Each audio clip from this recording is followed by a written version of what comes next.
여러 면에서 다른 종교와 다르지만은 특별히 우리는 부활을 믿고 부활을 인하여 주시는 생명을 우리의 가장 근본적인 믿음의 원천으로 생각을 합니다.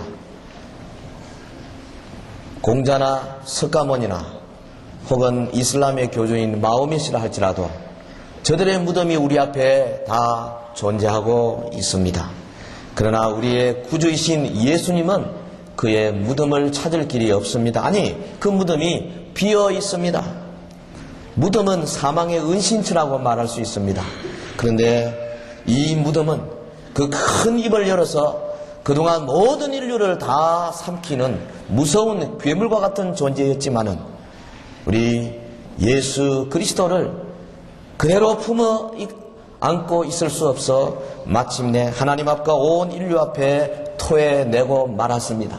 오늘은 바로 우리 예수 그리스도 무덤을 깨뜨리고 죽음을 깨뜨리고 살아나신 부활의 날입니다. 할렐루야. 기독교는 죽음의 종교, 무덤의 종교가 아닌 것입니다. 생명의 종교, 부활의 믿음의 원천입니다. 우리가 믿는 예수님은 무덤에 계시지 않습니다.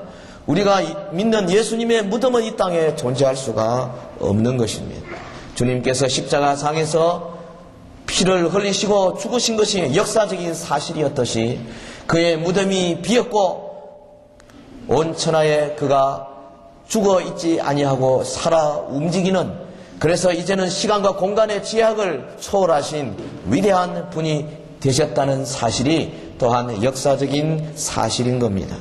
예수께서 인류의 죄를 지고 십자가에 달려 죽으신 후에 사흘째 되던 날, 오늘 성경 본문에 나오는 세 여인이 주님의 부활을 참으로 극적으로 증거하고 있습니다. 참 좋은 여자들이었습니다. 헌신적인 여성도들이었습니다. 요즘 같으면 교회 섬기는데 말없이 몸으로, 물질로, 그리고 시간으로 주의 몸된 교회를 충성스럽게 봉사하는 그런 우리 여집사님들 혹은 권사님들이 되지 싶습니다. 이분들이 주님의 시신에 향유라도, 향품이라도 좀 바르고 싶어가지고 준비해서 안식 후 첫날 이른 새벽에 주님이 묻혀있는 무덤으로 갔습니다. 이분들은 당시 율법을 철저하게 지킨 자들이었습니다. 마음은 원이지만은 그러나 안식일은 움직일 수 없는 날입니다. 쉬었습니다. 이들은 주님의 죽음의 증인이요 주님의 무덤의 증인입니다. 십자가상에서 피를 뿌리며 주님 숨을 거두실 때에 그 자리에서 주님의 죽음의 증인이 된 사람들이요, 또한 아리마대 요셉과 니고데모가 예수님의 시신을 새로 판 무덤에 누일 때에 그곳의 위치를 파악했던 여인들이었습니다. 저들이 무덤에 가면서 걱정하는 것이 거기 마가복음 16장 3절에 있지 않습니까? 누가 우리를 위하여 무덤 문에서 돌을 굴려주리요. 그런데 무덤에 도착해 보니까 이미 돌은 굴려져 있었습니다. 왜 예수께서 무덤에 돌을 굴르게 하셨을까요? 예수님은 돌이 있으나 없으나 관계없는 분이십니다. 제자들이 안으로 문을 꽁꽁 걸어 잠궜을 때도 그냥 나타나신 분이십니다. 근데 왜 굳이 예수님의 무덤에 그 돌문을 열어 제쳐 두셨느냐 이 말. 이것은 예수님이 걸어 나오기 위한 것이 아닙니다. 오히려 주님이 부활하신 사실을 보는 모든 이로 하여금 믿도록 하기 위해서 주님의 부활의 증거품으로 돌문을 열어두신 겁니다. 저들이 무덤 안에 들어가 보니 예수님의 시신이 없었습니다. 그곳에 흰옷 입은 청년 곧 천사가 말하였습니다. 놀라지 말라. 너희가 십자가에 못 박히신 나사렛 예수를 찾는구나. 이 여인들이 놀랐습니다. 저희들도 놀랄 수밖에 없습니다. 모든 세상의 사람들은 이 영적인 체험을 하게 될 때에 놀랄 수밖에 없습니다. 천사를 보면 여러분 아무리 우리 남자들이라 할지라도 아마 자다가 천사 나타났다 봤다 그 앞에서 자지러질 거예요. 엎드러질 겁니다. 왜 그렇습니까? 우리가 이 죄를 가진 몸이기 때문에, 죄 때문에 타락한 몸이기 때문에, 오염되어 있기 때문에 우리의 지저분한 몸으로 거룩하고 깨끗한 존재를 만날 수가 없는 것입니다. 사도 요한이라 할지라도 담모라고 하는 섬에서 예수 그리스도 부활하신 모습을 발견하고 그 앞에 엎드려져 죽은 자처럼 되었다 그랬습니다.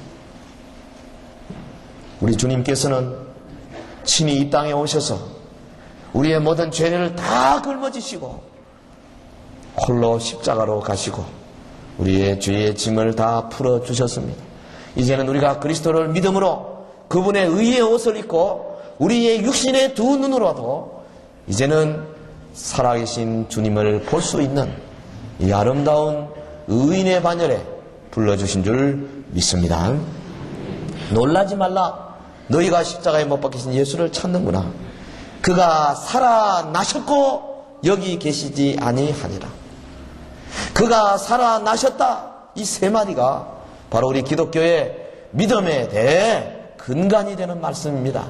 He is risen. 그가 살아나셨다. 우리 찬양대 찬양처럼 그가 살아나셨다. Alive.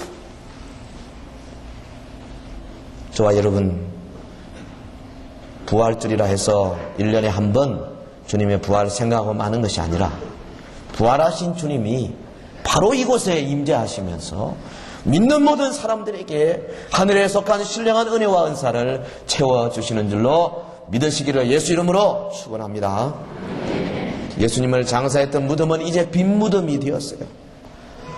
여러분, 인생은 누구나 다 무덤 앞에서 철학적인 질문을 던지지 않습니까? 우리 인간의 생명을 죽음으로 삼켜버린 이 허무와 절망에서 누가 우리를 위하여 이 돌을 굴려줄까? 주님이 계십니다. 부활하신 주님께서 우리의 이 모든 질문에 대한 확실한 대답이 되는 겁니다. 나를 믿는 자는 죽어도 살겠고 살아서 나를 믿는 자는 영원히 죽지 아니하리라. 할렐루야. 예수 믿는 자의 무덤은 그러므로 이제 더 이상 절망의 상징이 아닙니다. 1년이면 우리가 아마 10분, 20분, 30분 우리 성도들 가운데도 부활동산에 많이 묻히십니다. 이름이 부활동산. 그래서 그곳은 믿는 자만 묻힐 수 있어요. 왜 그렇습니까? 그곳은 다시 오실 주님을 기다리며 안식하고 있는 부활의 대기소이기 때문에 그렇습니다. 저나 여러분이나 오늘 예수님의 무덤이 비었다는 사실 앞에서 그 빈 무덤이 우리에게 무슨 의미가 있는가 깊은 생각을 해야 되겠습니다. 첫째는 예수님의 빈 무덤이야말로 우리 믿음의 출발이라는 사실입니다. 기독교의 출발 신호입니다. 우리 기독교는 그리스도의 부활에서부터 시작하는 거 아니겠어요? 부활이 없었다면 기독교는 존재할 수 없습니다. 부활이 없었다면 그가 아무리 십자가에 못 박혀 죽었다 할지라도 우리의 믿음은 헛것이 되고 말 것입니다. 골고다로 우리의 죄점을 지고 올라가셨지만은 그가 부활하지 못하셨다면은 우리는 그대로 죄인으로 머무를 수밖에 없는 겁니다. 그가 3일 만에 무덤을 깨치고 일어나심으로 말미암아 위대한 주님의 나라가 시작이 되었습니다. 여기 세 여인이 무덤으로 갈 때 향품을 가지고 갔습니다. 저들의 목적이 무엇입니까? 주님의 시신, 너무 급하게 이제 장사하느라고 제대로 시신을 관리도 못했는데 그 시체 위에다가 향품 바르기 위해서 목적대로, 저들이 원했던 소기의 목적대로 가서 시신에다 향품을 발랐으면 저들이 소원은 이루어졌는지 모르지만은 그러나 그것처럼 비극도 없게 되었을 것입니다. 주님은 부활이요 생명입니다. 그분은 결코 무덤에 갇힐 수 있는 분이 아니십니다. 그분은 본래 본질적으로 죽을 수 없는 분이십니다. 왜냐하면 그는 죄가 없기 때문에 그렇습니다. 그나저나 여러분의 죄를 걸머지고 가셨습니다. 바로 우리를 위하여 죄가 되셔서 주님의 하나님의 저주의 대상이 되셨습니다. 죄값으로 무덤 속에 저당물로 갇혀 있었습니다. 그러나 이제 우리의 죄값을 다 갚으신 후에 무덤을 열고 부활하신 겁니다. 그래 예수께서는 우리의 죄를 벗기시고 우리가 그의 안에서 의로워졌음을 확신해 주셨습니다.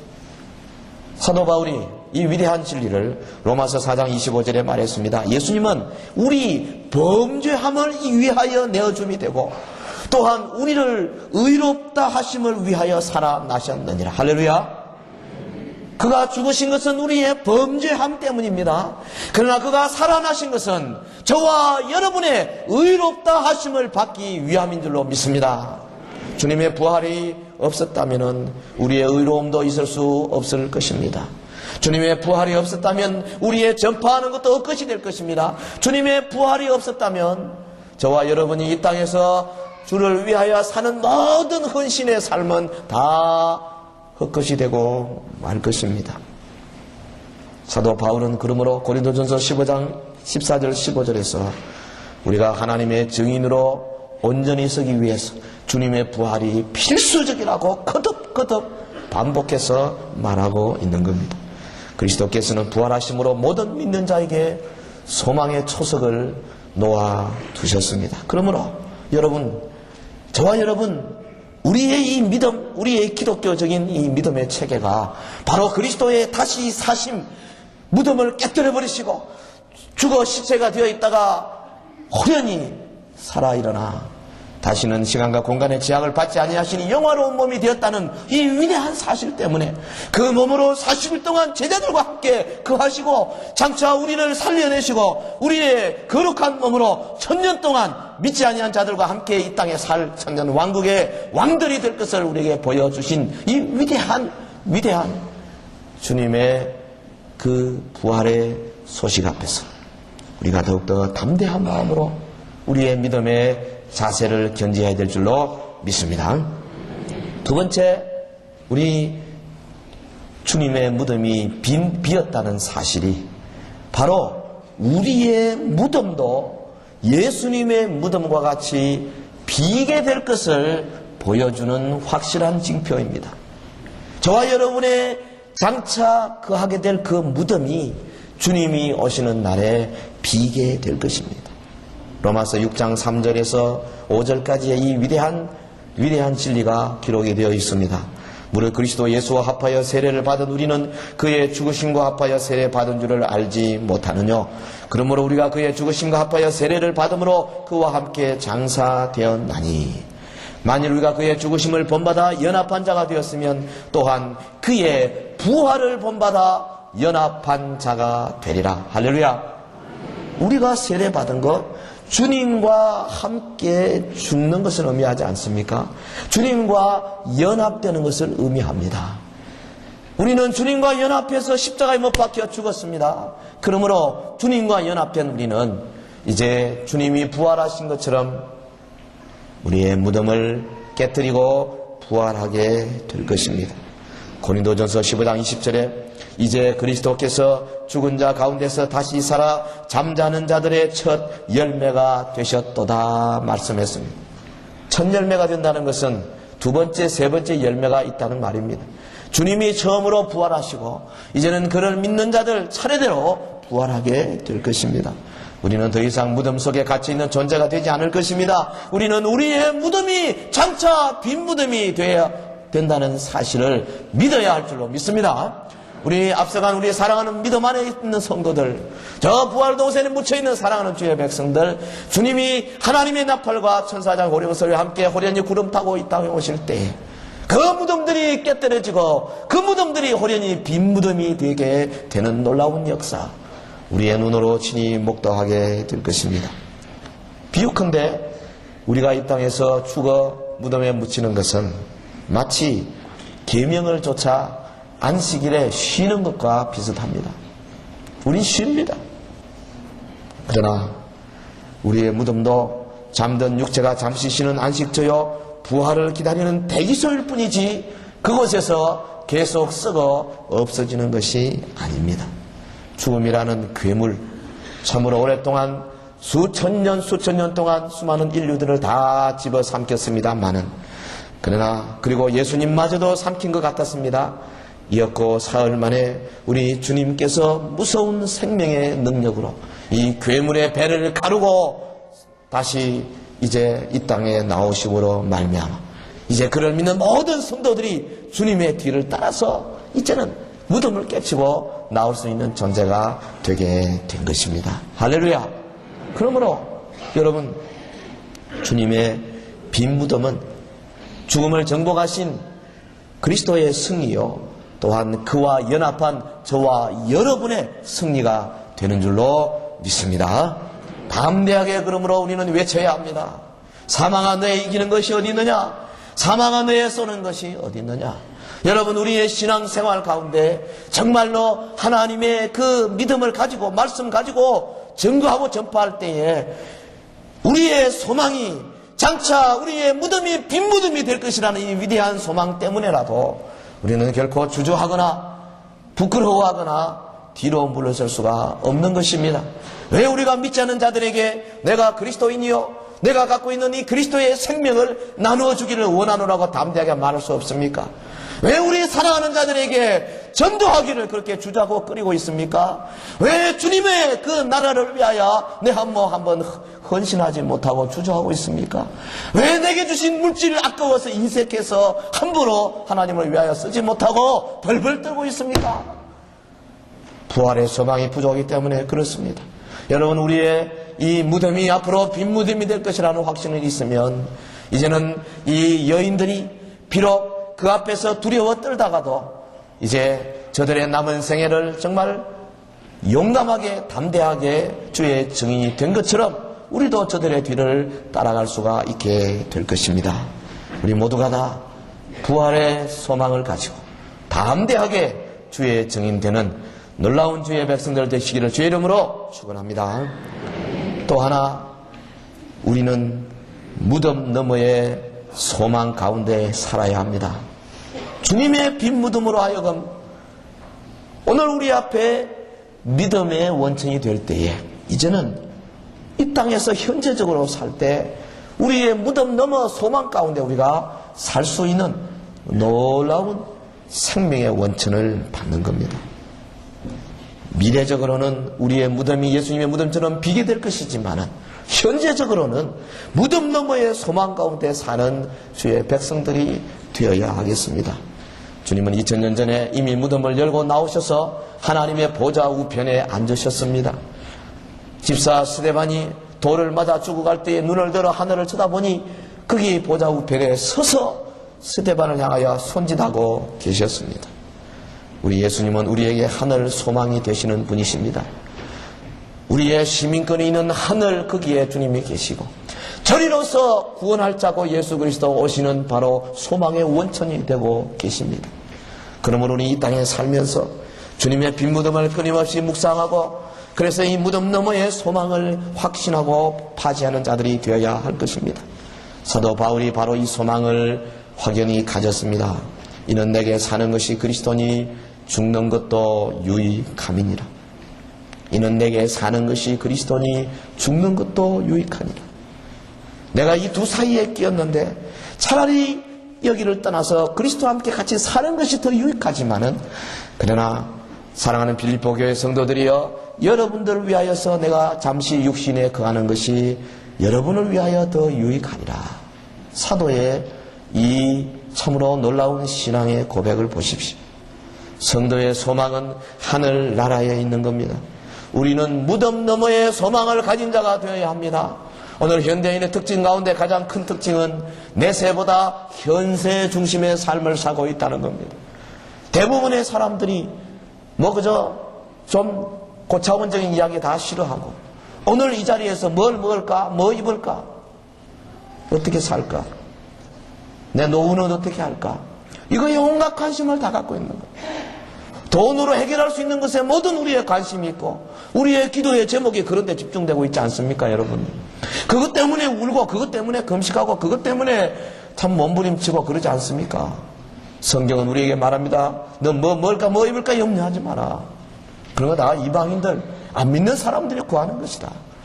그러므로 너희는 먼저 그 나라와 그 의를 구하라. 그리하면 이 모든 것, 뭐 먹을까 뭐 입을까 이 땅에 사는 거 다 함께 더하여 주시리라. 할렐루야. 담대한 모습이 있어야 되겠습니다. 우리 한국의 참 여성 교육의 위대한 선구자, 저 이화여대 총장이었던 김환란 박사, 그는 죽으면서 유언하기를, 내 육체가 떠난다 해서 나를 죽은 사람 취급하지 마십시오. 여러분 원한다면 세상에서 체험할 수 있는 풍성한 생명의 길로 환송해주는 환송식 해주시기를 바랍니다. 장례식이 아니고 날 환송해 주십시오. 그래서요, 이 김환란 박사 장례식에는 그야말로 참 유언대로 승리와 영광과 생명의 노래로 웅장한 할렐루야 찬양 부르면서 그렇게 참 고인을 묻었다 그럽니다. 그는 생전에 말하기를, 나는 하나님의 힘 주시는 대로 더 좋은 생명의 길을 찾기 위해 살았다. 나의 심장이 고동을 멈춘다고 해서 나는 결코 죽은 것이 아니다 그랬습니다. 여자의 몸이지만은 참으로 담대한 자입니다. 오늘 저와 여러분 이러한 소망이 있어야 되겠습니다. 이 소망은 산소망이요, 이 산소망을 가진 자가 언제나 하나님을 위해서 충성하게 되는 거예요. 산소망을 가진 자가 자기를 나타내지 아니하고 하나님이 받으실 만한 향기로운 제물이 될 수 있습니다. 산소망을 가진 자가 이 땅에서 타락하고 이 땅에서 개혁해야 할 교회에 충성된 일꾼이 될 수가 있는 겁니다. 산소망이 가진 자야말로 참으로 이 어려운 세상에 나가서 빛으로 소금으로 불꽃으로 살다가 주를 위하여 자기의 몸을 헌신할 수 있는 자가 되는 겁니다. 사도 베드로 노래했습니다. 찬송하리로다. 우리 주 예수 그리스도의 아버지 하나님이 그 많으신 긍휼대로 예수 그리스도의 죽은 자 가운데서 부활하심으로 말미암아 우리를 거듭나게 하사 산 소망이 있게 하셨다. 그를 부활하게 하심으로 말미암아 우리를 중생케 하시고 우리로 하여금 산 소망을 갖게 하셨다. 여러분, 이 땅에 살면서 정말로 산 소망으로 사는 자들 되기를 주의 이름으로 부탁합니다. 우리 온 교회 사랑하는 성도들이요, 부활절 하루만 부활에 대해 생각하는 것이 아니라 우리는 이 땅에 살면서 과거에 예수 그의 빈 무덤으로 말미암아 우리의 믿음이 시작되었음을 확인하고, 미래적으로 우리의 무덤도 장차 빈 무덤이 될 것을 확신하고, 현재적으로 우리는 이 땅에 살면서 무덤 너머의 아름다운 산 소망을 가지고 사는 자가 되어야 할 줄로 믿습니다. 스데반 집사가 그렇게 살았습니다. 돌에 맞아 죽으면서도 원수를 용서할 수 있으며 승리할 수 있던 것은 하늘의 소망을 바라보았기 때문에 그렇습니다. 여러분, 한 번 죽는 것은 사람에게 정하신 것입니다.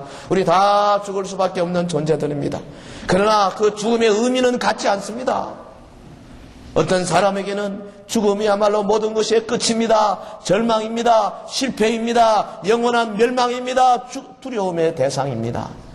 그러나 오늘 저와 여러분 같이 참으로 주님의 부활을 확신하고 그의 생명을 받아들인 자들에게 있어서는 죽음이야말로 새로운 시작이요 희망이라고 말할 수 있습니다. 그러므로 우리는 죽은 자들을 보고 영결이라는 단어를 쓰지 않습니다. 명복이라는 단어를 쓰지 않습니다. 우리는 다시 만나게 될 것이고, 우리는 그런 분들 하늘로 가셨다 소천이라고 부르는 겁니다. 죽음을 이기시고 부활하신 주님께서 우리를 죽음에서 다시 일으켜 하늘 소망에 들어가게 하실 이 위대한 축복을 오늘 부활절을 기하여서 다시 한번 다지는 시간이 되기를 주의 이름으로 축원합니다. 부활의 아침에 우리는 우리의 무덤이 그리스도의 무덤과 같이 빈 무덤이 될 것을 확신함으로 우리의 남은 세계를 담대하게 그리스도의 증인으로서 소망 가운데 사는 은혜가 우리 온 성도들 가운데 넘치시기를 주의 이름으로 축원합니다. 우리 한번 다 같이 합심해서 기도하십시다. 주님이 우리에게 주신 귀한 날입니다. 이날만이라도 우리 그동안의 평소 주님께서 부활하셔서 그의 무덤이 빈 무덤이 됐다는 사실 많이 묵상하지 못했습니다. 이제는 미래적으로 우리의 무덤도 비게 될 것을 다시 확신합시다. 고백합시다. 그리고 현재적으로 이제는 무덤 너머의 소망으로 담대하게 부활의 증인이 되십시다. 다 같이 통성으로 우리의 믿음 고백하겠습니다. 거룩하신